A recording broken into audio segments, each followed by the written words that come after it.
Can you imagine that your Formula One car, the same one that has responded perfectly for more than 55 laps, suddenly turns into total chaos, right on the last lap of the race? This was exactly what Lewis Hamilton experienced at the 2025 United States GP. What the hell happened inside SF25? And more importantly, why did it leave Frédéric Vasseur visibly shaken? The 2025 United States GP seemed to be perfectly on track for Ferrari. With just one lap left, everything seemed to indicate that the Italian team would close a successful weekend. Charles Leclerc was already consolidating his presence on the podium after a soft tire strategy that placed him in an unbeatable position.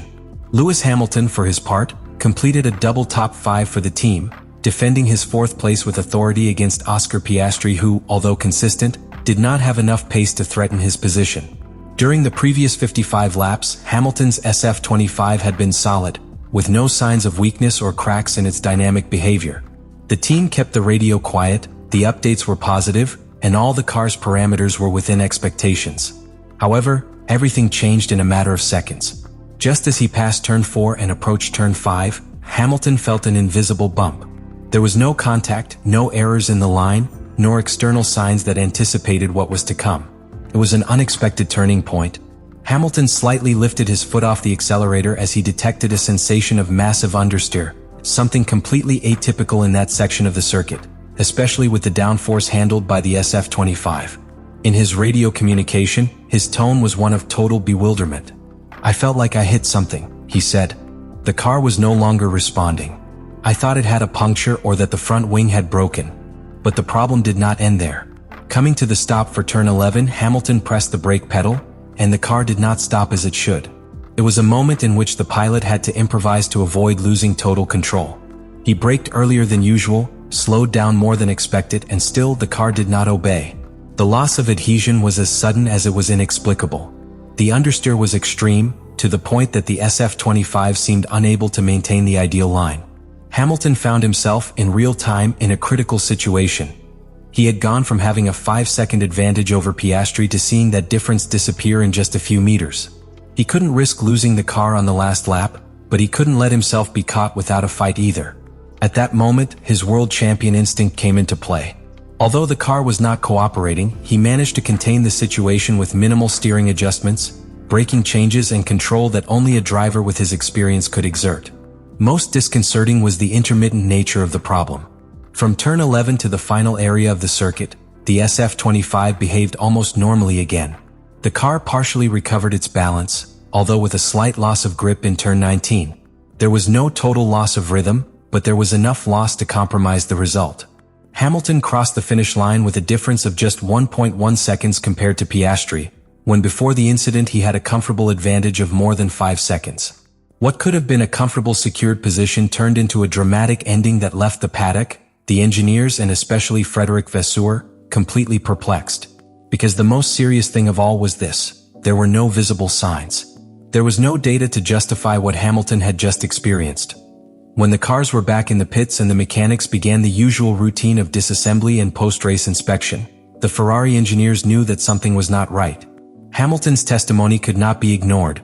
A total loss of balance, massive understeer, unresponsive braking, and a car that stopped behaving as it had done for 55 impeccable laps. The first thing was to download the complete telemetry of SF25 number 44. Dozens of parameters were immediately crossed: tire pressure, brake temperature, suspension system integrity, differential behavior, downforce measured by the DRS, torque, ERS, and steering wheel behavior in real time.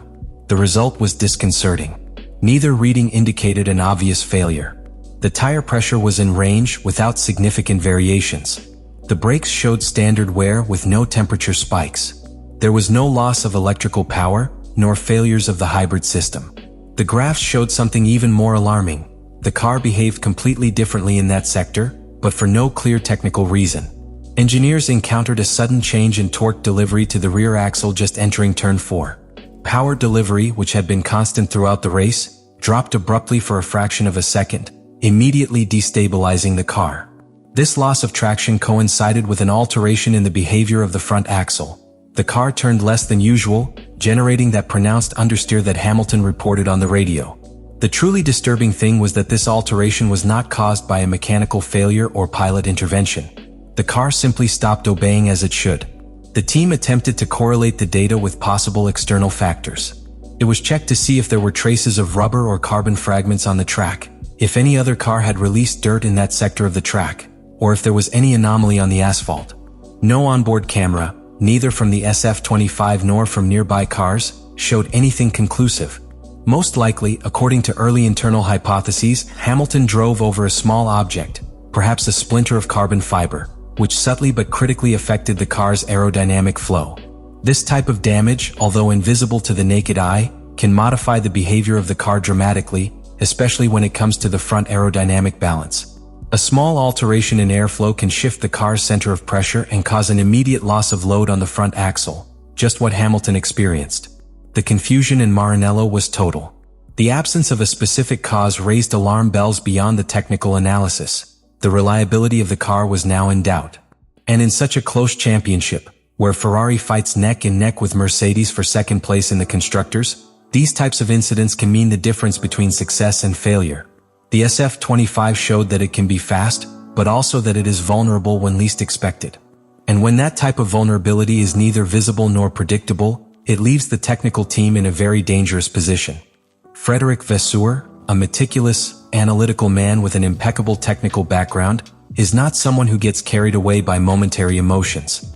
But when science and data fail, even the most calculating leaders are forced to act forcefully. What happened to Hamilton on the final lap of the United States GP was not just an isolated incident. It was a crack in Ferrari's technical credibility. And for Vasseur, that is unacceptable. Externally, before the microphones and the international press, his speech was measured. He congratulated Charles Leclerc on his podium and Hamilton on his fourth place, highlighting the double top five as a sign of progress. However, behind Ferrari's walls of hospitality, the atmosphere was different. Internal sources describe a visibly irritated Vasseur, more about the uncertainty than the result. This was not a defeat, but a vulnerability that threatened to become chronic if not addressed immediately.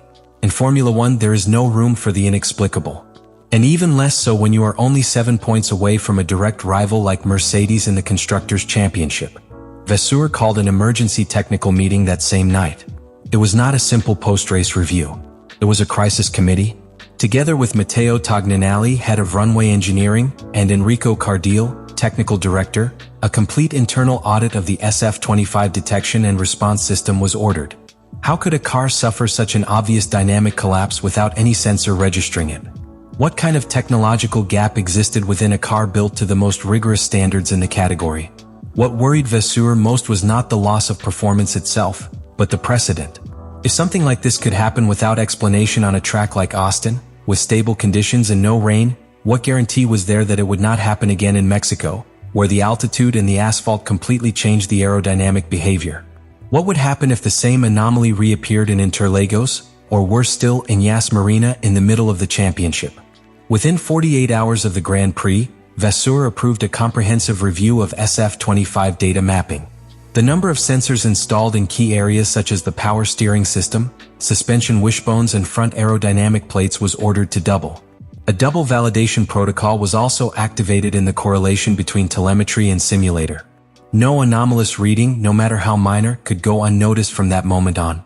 Additionally, Vasseur gave the green light to a series of private tests at Fiorano with a modified SF-25 mule, recreating the exact conditions of the incident reported by Hamilton. These tests would seek to simulate the type of failure that does not appear in the data but that the pilot perceives instantly. A kind of reverse approach to the problem. Start with the effect and trace its possible causes, even those that do not fall within traditional simulation models.